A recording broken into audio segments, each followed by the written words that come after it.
into this area is you're probably going to revisit your anatomy, and you're going to think about, so the minute you're trying to learn these tests, you're trying to learn them for pathology, and obviously from a pathological perspective you're thinking what's the pathology that I'm trying to find. And what you will do ultimately as you get more comfortable with all this is you'll start to think, what is the anatomy related to the pathology with this test? And so if we think about thinking in these terms, if you just lay down for us a minute, if we think about an anterior draw test, what we're testing the anterior talofibular ligament, the CFL, the calcaneal fibular ligament, and the posterior calcaneal fibular ligament. We're also to a degree testing the syndesmosis, because what we're doing is we're fixing this. This is kind of a joint that's made by ligaments making it very stable. And what we're trying to do is distract the joint. So when you actually feel one of these where an ankle ligaments are all ruptured, it literally is really sloppy. It's like, and you think, oh God. And it keeps coming and moving, and it has no real stability to it. And then you get the other one and you think, that's an end point. I'm feeling something that's constraining something. So if you think about a ligament should be a certain length, okay? Because they're only strong in one direction, so they're tensilely strong. If you've got a ligament that's supposed to be this big, and now it's torn or it's been stretched and it's this big, it no longer acts as a passive stabilizer to the joint, because it can't, because it's not constraining what it was designed to constrain. So when you do an anterior draw, what you're doing is just shuffle up just a bit, buddy. Just bend that knee out of the way, thanks. So what you're trying to do is you're fixing here the joint, the upper joint, the medial and lateral malleoli, and then you're translating against that. So it's like this. And what you're doing is testing all those structures to see whether they allow the ankle to come partially anteriorly forward and slip forward in the joint, which you shouldn't be able to do because the ligaments are all there. So that's anterior draw. When we think about something going medial, you're actually testing the lateral, aren't you? So if we take the knee and we go medial and we put that force on, we are testing this structure. And the same is true of the medial tilt. So what we're doing is we're getting the talus here. This is the talus. Bastard thing. Is it just me getting on? But is everybody fed up with Apple now? Has Apple lost the plot, or is it just me just having a rant? Just me. Fair enough. Fair enough. So if I tilt the talus, so the talus, the way to find the talus is get the web of your hand and come between the malleoli. That is your talus. That is the neck of your talus. Okay. So if I've got my talus here, and then I tilt my talus this way, I've got to stress out the lateral ligaments, because I'm taking something away from it. When I do this, watch, like this occurs. So if I get pain and this thing carries on going, and it's like, oh bloody hell, it's this much this side and virtually nothing that side, then that's a positive test. Conversely, if I take this talus laterally, I'm lengthening the soft tissues medially, so I'm lengthening the deltoid. And the deltoid is very stiff, very thick, very rarely torn because of how big it is. But it's the same is true of it. Now when we come to syndesmosis, a syndesmosis joint is a joint made of two different bones that is pulled together. Bet none of you did woodwork at school, did you? Did nobody ever do woodwork? DC. We did. Like proper woodwork with lathes and shit? Yeah. I'll tell you a story about that. But when you make a joint with wood, basically, obviously you cut a gap in the wood, and then you make the same gap, you put a bit of wood glue in, and you tap it in with a rubber hammer, right? And so what you've got here is a joint that's made up of two bones, and then pulled together tight to create this tight joint, which is known as syndesmosis. So the squeeze test is what the squeeze test is doing is, if I push on this bone here, do I elicit a distraction further down?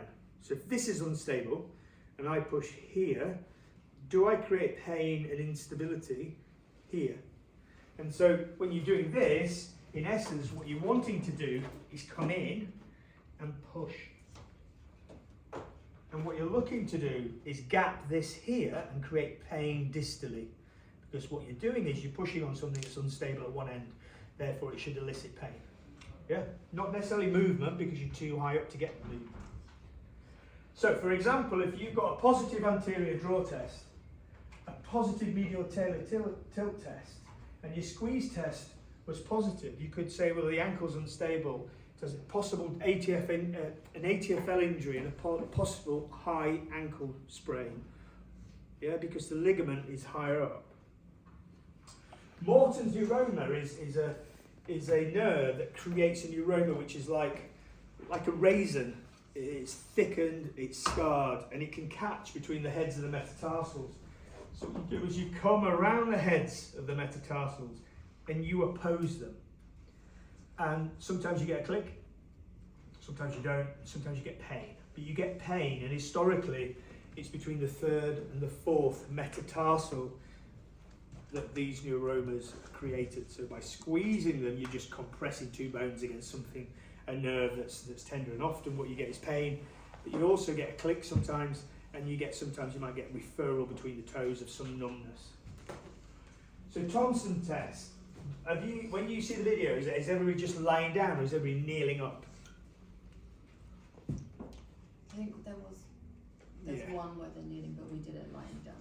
Cool. Okay. I tend to, so just go onto your tummy for now and lay down, don't, and then dangle your feet with it. So there's two things with Achilles, and this is just for interest, you don't need to do this, but shuffle down, buddy. There's a couple of things you look for in an Achilles, right? One is obviously bruising, loads of bruising everywhere. When you run your finger, when you palpate, which part of palpation we'll do when we get together, you rub your finger, you tend to get a divot. The other thing you get is a change in what's called, people use this, but it's called the angle of dangle. So basically, if your Achilles is intact, you will always have a decent, you'll be at least plantar you'll be at least here, but often a little bit more. When this is ruptured, you tend to find the foot sits like this because there's nothing to pull the foot and point it into plantar flexion.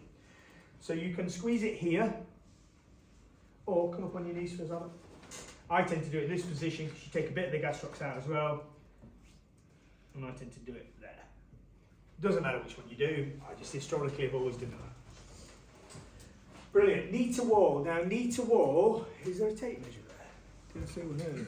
Yeah.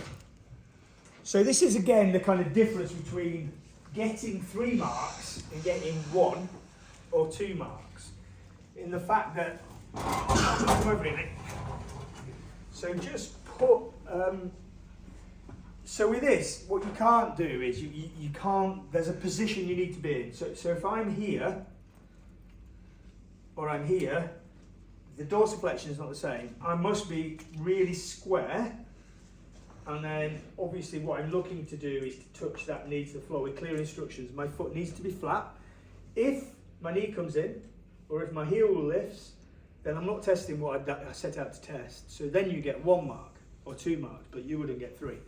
So it's all about being square to the wall, asking them to put their knee here. Knee is straight, not valgus, not varus, towards the wall, pelvis is square.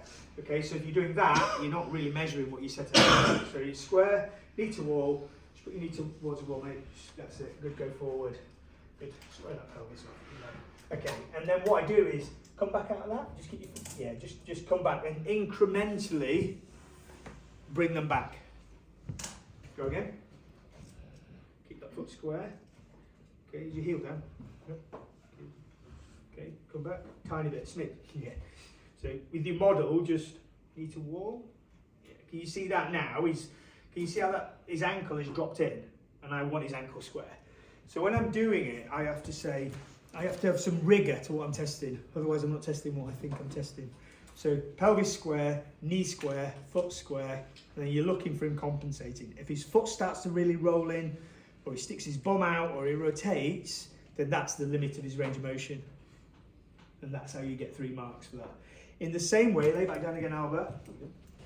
In the same way, if you're doing, say, a squeeze test, shuffle a bit, bud. Bit more. Of course, you're making work here, mate, aren't you? Sorry. So, if you're doing this, doing a squeeze test here, yeah, you are. I guess you are. But that's a 1. I'm doing a squeeze test here, and what I'm looking for is pain to be elicited over the lateral malleoli, and this indicates a high ankle sprain. Yeah, that's the difference between I'm doing a squeeze test here. That's 1, and the converse is you grab hold of it, you do it, and then you kind of qualify what you're doing. Are you doing it down the? No. Just in that one. Yeah, so I'm here like this, and I'm squeezing in that, because what I'm doing is that, it doesn't do it on it, but what I'm doing is trying to gap this. Cool. I'll rest there. Any questions about that?